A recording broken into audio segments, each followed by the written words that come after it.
Once upon এ time সিনেমায় চুক্তিবদ্ধ হয়েছেন শাকিব খান। আগামী বছর মুক্তি পেতে যাওয়া সিনেমাটিতে তাকে দেখা যাবে কুখ্যাত সন্ত্রাসী কালা জাহাঙ্গীরের ভূমিকায়। এখন প্রশ্ন একটাই, আন্ডারওয়ার্ল্ডের ডন কালা জাহাঙ্গীরের এই চরিত্রটি ফুটিয়ে তুলতে পারবেন তো শাকিব খান? তার আগে চলুন জেনে নেই কে এই কালা জাহাঙ্গীর, কিভাবে একজন মেধাবী শিক্ষার্থী থেকে হয়ে উঠেছিলেন একজন টপ টেরর। ঢাকার এক সময়ের সন্ত্রাসীদের শিরোমণি কালা জাহাঙ্গীর মূলত এক রহস্য মানব। আদৌ জীবিত আছেন নাকি মরে গেছেন এই বিষয়ে নিশ্চিত নন কেউ, নিশ্চিত নয় পুলিশও।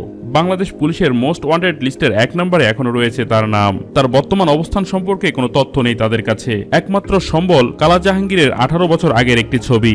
ঢাকার আন্ডারওয়ার্ল্ডের কথা আসলেই প্রথমেই যে নামটি আসে তা হলো কালা জাহাঙ্গীর। অথচ এই পথে পা বাড়ানোর কোনো কারণই ছিল না তার। ছাত্র জীবনে জাহাঙ্গীর ছিলেন তুখোড় মেধাবী। 1992 সালে এসএসসি পরীক্ষায় 5টি লেটার মার্ক নিয়ে পাশ করেন তিনি। সে সময় এমন রেজাল্ট করত বাছাই করা কিছু ছাত্র, সবাই সমীহ করত তাদের। সেই হিসেবে কৃতিত্বের স্বাক্ষর রেখে স্কুল শিক্ষিকা মায়ের মুখ উজ্জ্বল করার কথা ছিল তার। কিন্তু সময়ের অদ্ভুত খেলার কথা কে জানতো তার এই মেধা কাজে লাগবে অন্ধকার জগতে।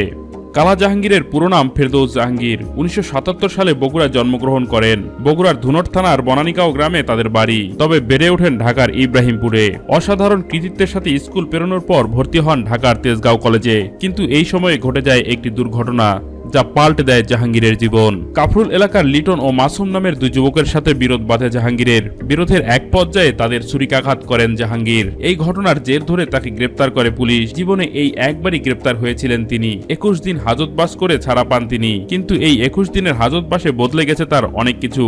এই 21 দিনে তার ভেতরকার মেধাবী ছেলেটি বনে গেছে এক দুর্ধর্ষ সন্ত্রাসীর। এই 21 দিনে ফেরদৌস জাহাঙ্গীর হয়ে ওঠেন কালা জাহাঙ্গীর। 1992 সাল থেকে আন্ডারওয়ার্ল্ডের কালো জগতে পথ চলা শুরু তার। ভয়ঙ্কর আর দুর্ধর্ষ সব কিলিং মিশনে অংশ নিয়ে নিজের অসাধারণ মেধার জোরে আন্ডারওয়ার্ল্ডের কিং হয়ে উঠতে বেশি সময় নেননি কালা জাহাঙ্গীর। নৃশংস সব গ্যাংস্টারদের সাথে নিয়ে গড়ে তোলেন নিজের দল ব্ল্যাক প্যান্থার। এরপর আন্ডারওয়ার্ল্ডের রদবদল হলে যোগ দেন 5 স্টার গ্রুপে। এখানে তার ঘনিষ্ঠতা বাড়ে আরেক কুখ্যাত গ্যাংস্টার পিচ্চি হান্নানের সাথে। এ সময় রীতিমতো অপ্রতিরোধ্য হয়ে ওঠেন কালা জাহাঙ্গীর। ঢাকার চাঁদাবাজির নিয়ন্ত্রণ আর বিপুল অবৈধ অস্ত্রের মজুদ কালা জাহাঙ্গীরকে গড়ে তোলে আন্ডারওয়ার্ল্ডের ডন রূপে। তার মানুষ হত্যার ঘটনাগুলো সিনেমার গল্পগুলোকেও হার মানায়। পাঠকদের বোঝানোর জন্য একটি ঘটনা উল্লেখ করছি, কমিশনার সাইদুর রহমান নিউটন হত্যাকাণ্ড, যেটি বেশ আলোড়ন তৈরি করেছিল সেই সময়। 2002 সালের 10ই মে সেদিন কমিশনার নিউটনের ভাইয়ের বিয়ের অনুষ্ঠান ছিল। সেই উপলক্ষে তিনি ধানমন্ডির 27 নম্বরে আর্কিড প্লাজায় শীতল হেয়ার ড্রেসারে যান চুলে কলপ করতে।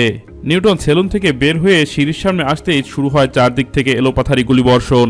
4-5 জন অস্ত্রধারী নিশানায় বন্দী হয়ে পড়েন নিউটন। এরপর সিনেমার হিরোদের মতো নিউটনের সামনে আসেন কালা জাহাঙ্গীর। নিউটনের বুকে পিস্তল রেখে একে একে পুরো ম্যাগাজিন ফাঁকা করে দেন তিনি। নিউটনের মৃত্যু নিশ্চিত করে বীর দর্পে গাড়িতে করে সে স্থান ত্যাগ করেন কালা জাহাঙ্গীর। তার সাঙ্গপাঙ্গরা তখনও অজস্র গুলি ছুড়তে থাকেন চারদিক লক্ষ্য করে। আতঙ্কে সেদিন কেউ মুখ বের করে বাইরে কি হচ্ছে তা দেখার সাহসও করেনি। এরপর একে একে কমিশনার শাহাদত, অ্যাডভোকেট হাবিব মন্ডল, আদালত পাড়ার মুরগি মিলন সহ অসংখ্য হত্যাকাণ্ডে সরাসরি অংশ নেন এই কালা জাহাঙ্গীর। দুঃখের বিষয় হলো এত বড় একজন অপরাধী হওয়ার পরেও তাকে একটি বারের জন্য গ্রেপ্তার করতে পারেনি তৎকালীন প্রশাসন। তিনি এখনো বেঁচে আছেন নাকি মরে গেছেন সেই বিষয়ে কোনো তথ্য নেই পুলিশের কাছে। মূলত এক ধোঁয়াশার চাদরে মোড়ানো কুখ্যাত সন্ত্রাসীর নাম কালা জাহাঙ্গীর। ওয়ান্স আপন এ টাইম সিনেমাটিতে কালা জাহাঙ্গীরের ভূমিকায় দেখা যাবে শাকিব খানকে। তার সহযোগী আরেক গ্যাংস্টার পিচ্চি হান্নানের ভূমিকায় অভিনয় করবেন মোশাররফ করিম। আশা করা যাচ্ছে সিনেমাটি পূর্বের সকল সিনেমার রেকর্ড ভেঙে দেবে।